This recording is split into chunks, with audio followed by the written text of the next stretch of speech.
Ko'pchilik xato qiladigan narsa konditsioner remont qilinayotganda bitta narsa e'tibor berilmaydi, ya'ni u narsa kompressor bo'ladi. Ko'pchilik kompressorni biz yangi qo'yayotganimizda yoki nimalar qilayotganimizda bizni xatoyimiz topishni xohlaydi. Ya'ni mana bu narsa magnit erib ketgan, ko'rib turibsizlar.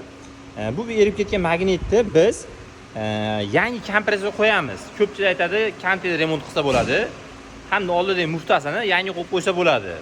Ko'rib turibsizlar, mana bu joy rezinka. Bunday rezinka. O'sha joy erib ketadi, erib aynalib ketadi-da, kompressor aynalmaydi, lekin usti aynaladi xolos. Xuddi o'sha paytda kompressor qo'ymasdan o'zini qo'yadi degan fikr bor. Akalar, bu narsaga oydinlik kiritib beraman. Bu narsa xato.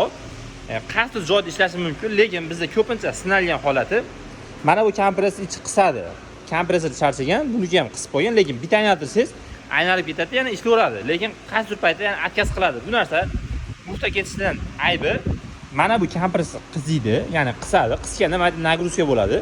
Nagruzkada xuddi shu joyga rezinka qo'ygan, xuddi shu joyi nagruzkaning hisobiga erib ketadi. U erib ketgandan keyin siz muftani boshqatdan olib qo'yib qo'ysangiz, yana ishlaydi, lekin yana bir hafta, 2 haftadir yana qizganda yana uni ham pishiradi. Ya'ni двойной расход. Endi buni nima qilish kerak? Ko'rib turibsizlar, mana bu joy ko'm-ko'k, bunisi qora. U aslida mana bunaqa yangi bo'ladi. Mana bu top-toza bo'ladi. Xuddi shunaqa holatda bo'lishi kerak. Buni albatta kompressorda o'zini qo'yib bo'lmaydi. Albatta bu ham xato. Buni qo'yishni nima qilish kerak? Albatta konditsioner kompressorni olib tashlash kerak, yangi qo'yish kerak. Bundan tashqari mana bunaqa holatga kelgizib, yechib, qo'yin trubka, bundan tashqari filtr bo'ladi. Mana bunaqa filtr arzon turadi bu narsa, radiatorning ichida turadi.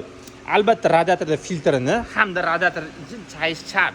O'shandagina ishingiz zo'r bo'ladi. Agar chaymaydigan bo'lsangiz, kompressorni o'zini qo'yib qo'yadigan bo'lsangiz, bu ham sichqanch yurmasdan xuddi shu turishga kompressor ichidan parchalangan detal aynalib kelib, xuddi shu kompressor yana tiqiladi, bu ham pishadi.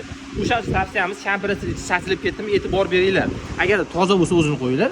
Agar ichi chachilib ketgan, qora yoqmaydigan holatda bo'lsa, poni sistemani yuvib turib, kompressor yangi qo'yib qo'yinglar, ishlaring mo'shni bo'ladi.